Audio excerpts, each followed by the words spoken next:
ओम शांति। धनतेरस की आप सभी को हार्दिक शुभकामनाएं।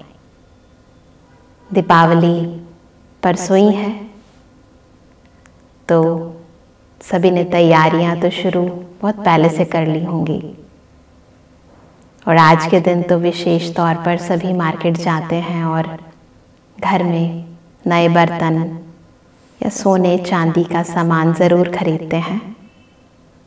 और देखा जाता है कि कईयों ने आज के दिन व्रत भी रखा है, और शाम के टाइम सभी माँ लक्ष्मी जी की, कुबेर की, यमराज की और ख़ास तौर पर वैद्य धन्वंतरी की पूजा करते हैं।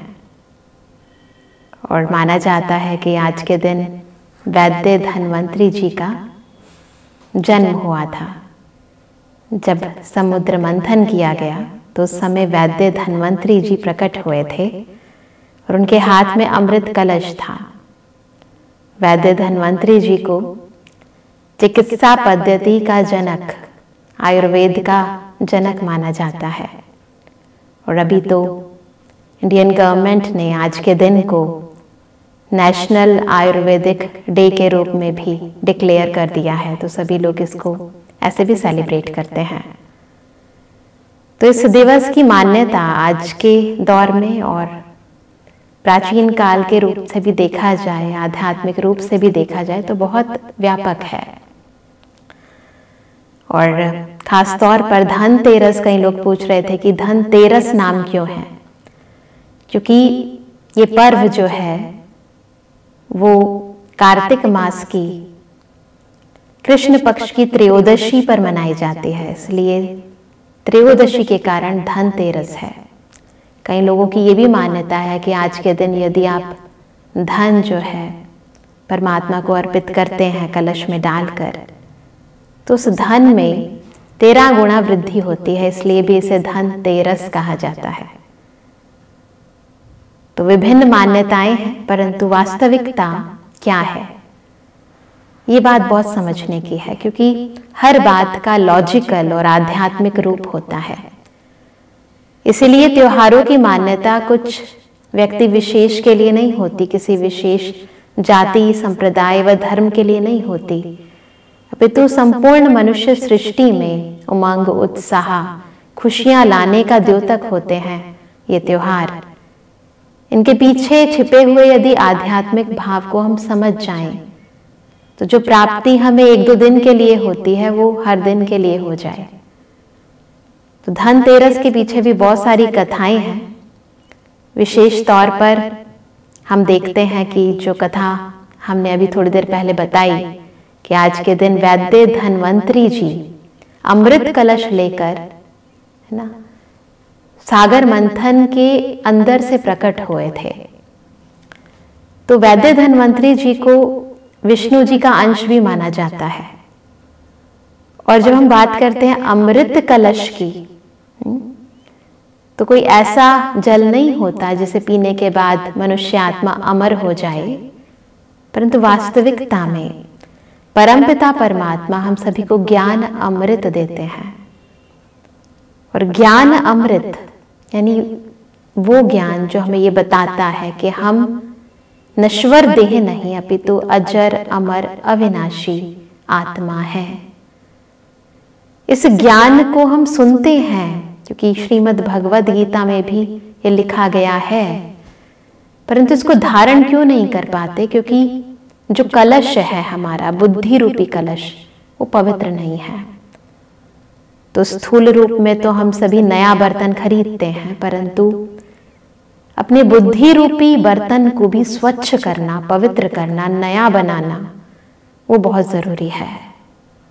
और उसके लिए बहुत जरूरी है कि हम पवित्रता के स्रोत परमपिता परमात्मा के सानिध्य से अपने बुद्धि के अंदर जो पुरानी मान्यताएं, पर चिंतन, पर दर्शन की बातें हैं, उनको सदा काल के लिए खत्म करें, उसे पवित्र बनाएं, दिव्य बनाएं, उसमें ईश्वरीय ज्ञान धारण करें। ये समझें कि दुनिया की हर चीज विनाशी है और उसके लिए हमें अपना समय, शक्ति, श्वास इतना नहीं व्यर्थ गंवाना है। अपितु अविनाशी कमाई करने के लिए, परमात्मा से प्राप्त सुख शांति को अपने जीवन में धारण करने के लिए समय और शक्ति लगानी है। ये समझना है कि प्रत्येक मनुष्य आत्मा उस एक परमपिता परमात्मा की संतान है और हम सभी आत्माएं उस सुख सागर के बच्चे, सुख स्वरूप, शांत स्वरूप, आनंद स्वरूप हैं। ये है वास्तविकता में अमृत और बुद्धि रूपी कलश को पवित्र बनाना। दुनिया में कहते हैं कि पहला सुख है तन का, है ना। इसीलिए इंग्लिश में भी कहावत है हेल्थ इज वेल्थ। सबसे पहला धन तन को स्वस्थ रखना है। यदि तन स्वस्थ नहीं है तो फिर इंसान से कोई कर्म भी अच्छा नहीं होता है। धन बहुत कुछ हो भी तो उसका कोई महत्व नहीं है। वैसे ही है जैसे खाना है पर खा नहीं सकते हैं ना, सोने का बिस्तर है पर नींद नहीं आती है। तो तन का स्वस्थ होना बहुत जरूरी है और उसके लिए बहुत जरूरी है जो प्रक्रिया हम धनतेरस पर करते हैं। किसी भी चीज को यदि पवित्र करना है तो क्या करते हैं हम दुनिया में भी, जब भी हमें किसी चीज को पवित्र करना होता है तो हम परमात्मा को अर्पित करते हैं। जैसे घर में भोजन बनाते हैं और उस भोजन को यदि हम परमात्मा को भोग लगा देते हैं तो उस भोजन में बरकत हो जाती है। धन को यदि हम परमात्मा को अर्पित करते हैं तो धन भी कभी कम नहीं होता जिंदगी में, और तन को यदि ईश्वर अर्पित कर देते हैं तो तन कभी निरोगी नहीं होता, कभी धोखा नहीं देता, कभी दुख नहीं देता, कभी दर्द नहीं देता। परंतु जो हम कहते हैं आरतियों में कि तन मन धन सब कुछ तेरा, तेरा तुझको अर्पण क्या लागे मेरा, यह है पवित्र करने की वास्तविक विधि जो हम एक्चुअली में धनतेरस में करते हैं। हम क्या करते हैं कि एक बर्तन के अंदर अपना धन जो होता है, सोने चांदी की चीजें ना, लक्ष्मी जी के आगे, कुबेर जी के आगे रख देते हैं, है ना। हम चाहते हैं कि वो पवित्र हो जाए। तो वास्तविकता में हमें हर रोज करना चाहिए। जो कुछ भी कमाएं परमात्मा के पास रखना चाहिए। वो सच्चा धन हो जाता है, पवित्र हो जाता है, और फिर उनसे पूछ कर उसको व्यय करना चाहिए, है ना। तब देखते हैं कि धन में बरकत होने लगती है।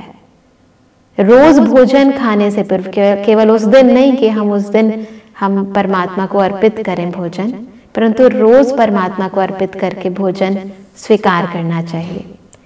तभी ये तन मन धन हमें सुख देगा, हमारे जीवन में शांति लेकर आएगा, है ना। बहुत सारी पौराणिक कथाएं हैं आज के दिन से संबंधित जो हम बचपन से सुनते आए हैं। एक राजा हिमा की भी कहानी सुनाते हैं कि राजा हिमा पुराने जमाने में एक बहुत ही प्रचलित राजा हुआ करते थे और उनका बहुत समय से पुत्र नहीं हुआ था। उन्होंने बहुत यज्ञ तप करे, व्रत उपवास भी रखे, तो आखिरकार उनका एक पुत्र हुआ। परंतु जब वो जन्म उसका हुआ तो उसी समय ज्योतिषियों ने ये भविष्यवाणी कर दी कि आपका पुत्र जो है अपने विवाह के चौथे दिन में मृत्यु को प्राप्त हो जाएगा सर्प के डसने से। तो राजा हिमा ने बहुत प्रयत्न किया कि वो अपने पुत्र को ताउम्र दुनियावी बातों से, चीजों से दूर रखें ताकि उसका मन विवाह से हट जाए, परंतु होनी को तो कोई टाल नहीं सकता। तो कहानी के अनुसार उस पुत्र का विवाह एक सुंदर कन्या से हो गया जो सुंदर भी थी और साथ साथ सुशील भी थी और समझदार भी थी। उसे पता था कि उसके पति का क्या भविष्य है, इसलिए उसने उस चौथे दिन की पूर्व तैयारी की हुई थी। उसने क्या किया कि संपूर्ण राजमहल में हर द्वार पर बहुत सारा धन, सिक्के, जेवर इत्यादि रख दिए। स्वर्ण से हर दरवाजे को भर दिया। सारे महल के अंदर दीप प्रज्वलित कर दिए, कहीं पर भी जरा सी भी अंधेरा ना हो, इसका पूरा ध्यान रखा और खुद अपने पति के साथ रात को रही। उसको सोने नहीं दिया, रात भर उसे सुंदर रोचक कहानियां और गीत सुनाती रही।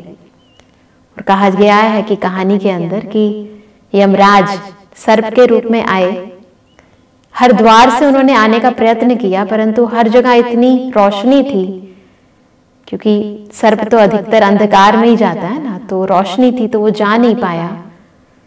और फिर अंत के अंदर वो बहुत सारे सोने के सिक्कों के ढेर के ऊपर, जवाहरों के ढेर के ऊपर बैठ गया और वो भी रानी की कहानियां सुनने लगा। इतने में ही प्रातःकाल हो गई, सूर्योदय हो गया और समय जो निर्धारित था वो बीत गया और उन्हें खाली हाथ लौटना पड़ा। इसलिए कई लोग इस दिन यमराज की भी पूजा करते हैं। वास्तविकता में यहाँ जो सर्प है वो विषय और विकारों का प्रतीक है। वो हमें तब खत्म करते हैं, विषय विकार हम पर तब हावी होते हैं।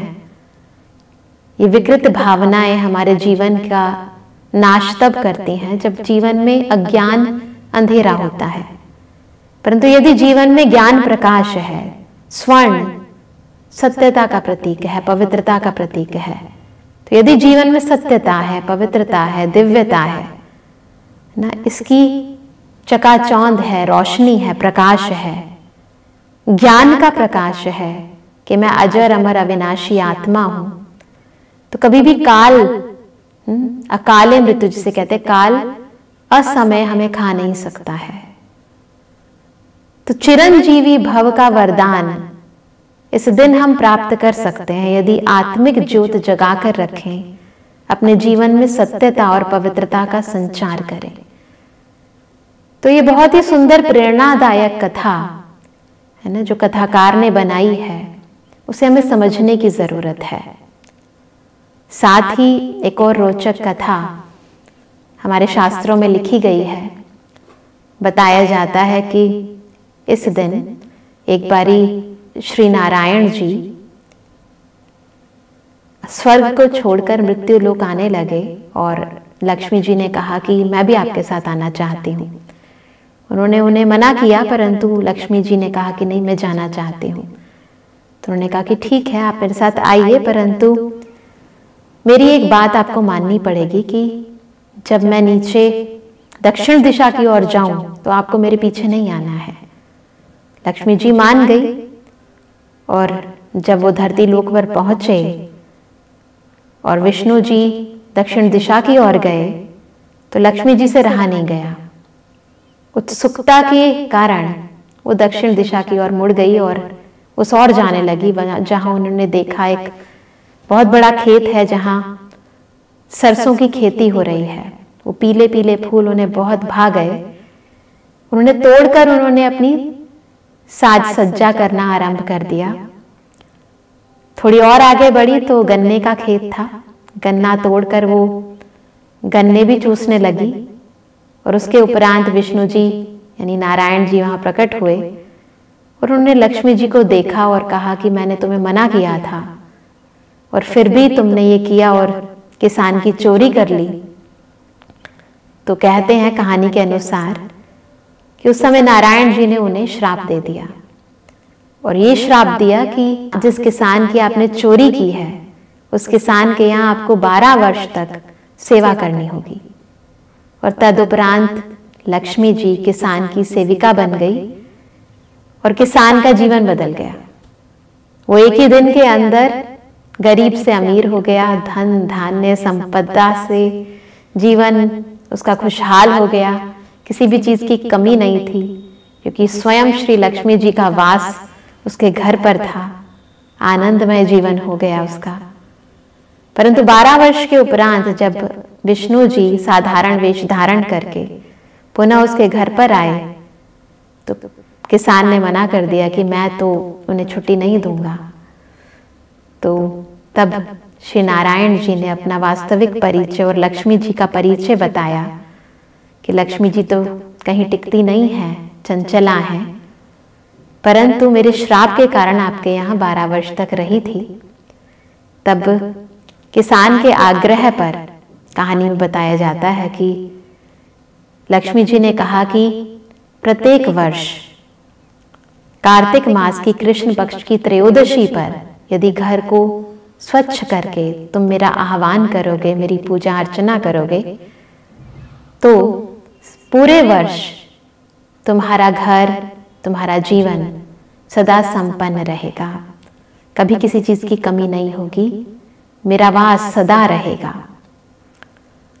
तो ये कहानी धनतेरस के उपलक्ष्य में हम सभी सुनते आए हैं, परंतु वास्तविकता तो यही है कि यदि हम चाहते हैं कि श्री लक्ष्मी जी का यानी हमारे भीतर उन दिव्य गुणों का वास सदाकाल के लिए हो, तो उसके लिए जरूरत है पवित्रता की, सत्यता की, अंदर दिव्य गुणों के संचार की। और ये बात हमें केवल एक दिन के लिए नहीं, अपितु हर दिन के लिए धारण करनी है। और हम जानते हैं कि धनतेरस के अगले दिन हम सभी मनाते हैं छोटी दीपावली, जिसे नरक चतुर्दशी भी कहते हैं, क्योंकि कार्तिक मास की कृष्ण पक्ष की चतुर्दशी पर यह मनाई जाती है। और इसके संबंधित भी बहुत सारी कथाएं प्रचलित हैं, जिसमें से एक बहुत ही प्रचलित कथा है नरकासुर की, ना, क्योंकि नाम ही नरक चतुर्दशी है ना, नरकासुर से ये नाम निकला है। नरकासुर, जिसकी कहानी में हम सभी बताते हैं कि वो एक बहुत बलशाली असुर था, जिसने तीनों लोकों पर अपना शासन कर रखा था। मनुष्य आत्माएं तो क्या, देवात्माएं भी उससे हिल गई थी, है ना। इंद्र का जो सिंहासन है वो भी हिल गया था, और उन्होंने 16,108 रानियों को बंदी बनाकर रखा था। और तब क्योंकि नरकासुर को जैसा वरदान था ब्रह्मा द्वारा, तो उस अनुसार श्री कृष्ण ने सत्यभामा की मदद से उनका वध किया था। तो इस युद्ध के अंदर एक बात बहुत अच्छी दिखाई गई थी कि श्री कृष्ण ने अकेले नहीं उस युद्ध को जीता, अपितु सत्यभामा की मदद से जीता। जो ये बताते हैं कि प्राचीन काल में भी स्त्री और पुरुष को बराबर का दर्जा दिया जाता था। तो एक धर्म, एक राज्य, स्त्री और पुरुष को एक साथ एक ही नजर से देखना, किसी को ऊंचा और नीचा ना देखना, ये भी ये दिन, ये विशेष दिन हमें बताता है। साथ ही केवल 16,108 रानियों की बात नहीं है, परंतु आज संपूर्ण सृष्टि के अंदर प्रत्येक मनुष्य आत्मा आसुरी वृत्तियों से ग्रस्त है, क्योंकि ये संपूर्ण सृष्टि नर्क हो चुकी है, जहां प्रत्येक मनुष्य आत्मा में काम है, क्रोध है, लोभ है, मोह है, अहंकार है।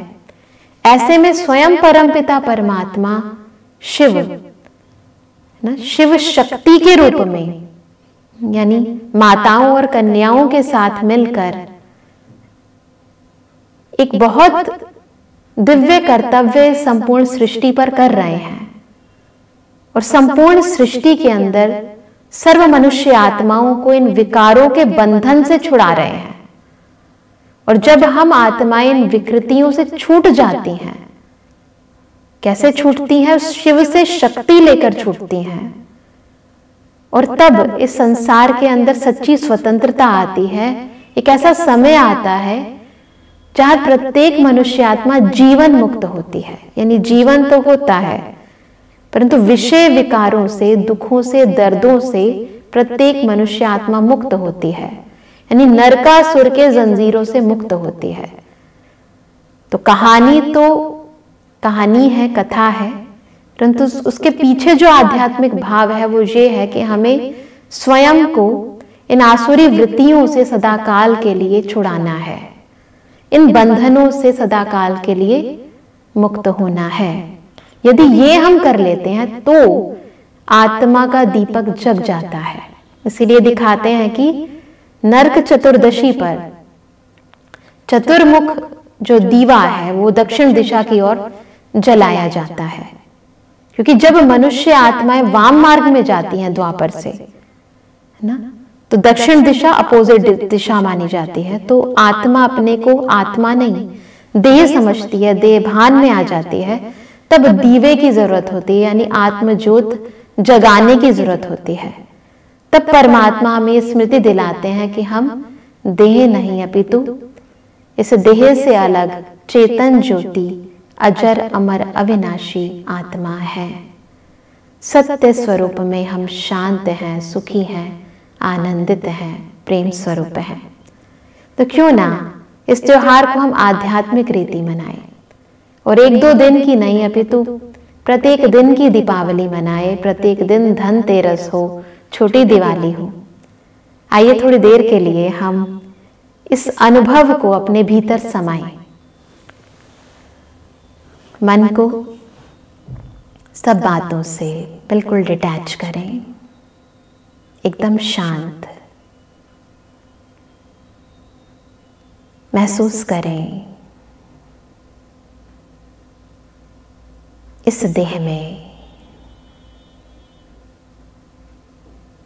आंखों से ऊपर भ्रुकुटी के मध्य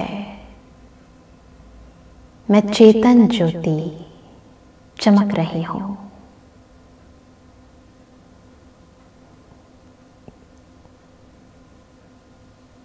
मेरे बिल्कुल समक्ष पवित्रता के स्रोत, गुणों के स्रोत, ज्ञान के स्रोत परम पिता परमात्मा है। परम ज्योत से निकलती शक्तिशाली किरणें मेरे भीतर के सब अवगुणों को, अंदर की कमजोरियों को खत्म कर रही हैं।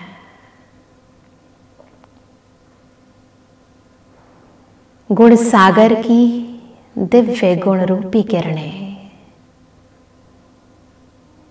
अंतर के अवगुणों का विनाश कर रही हैं।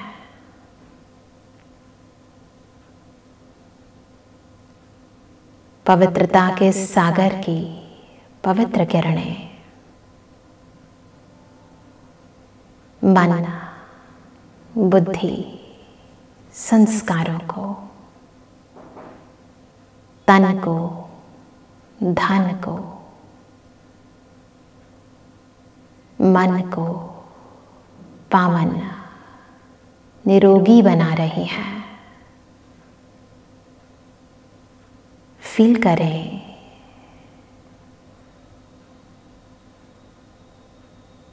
तन मन संबंध, धन की सच्ची शुद्धता व पवित्रता को, अंतर की आसुर्यता, विकृतियां नष्ट हो गई।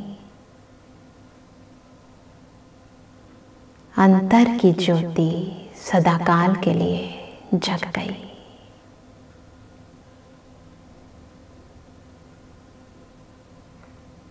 ओम शांति।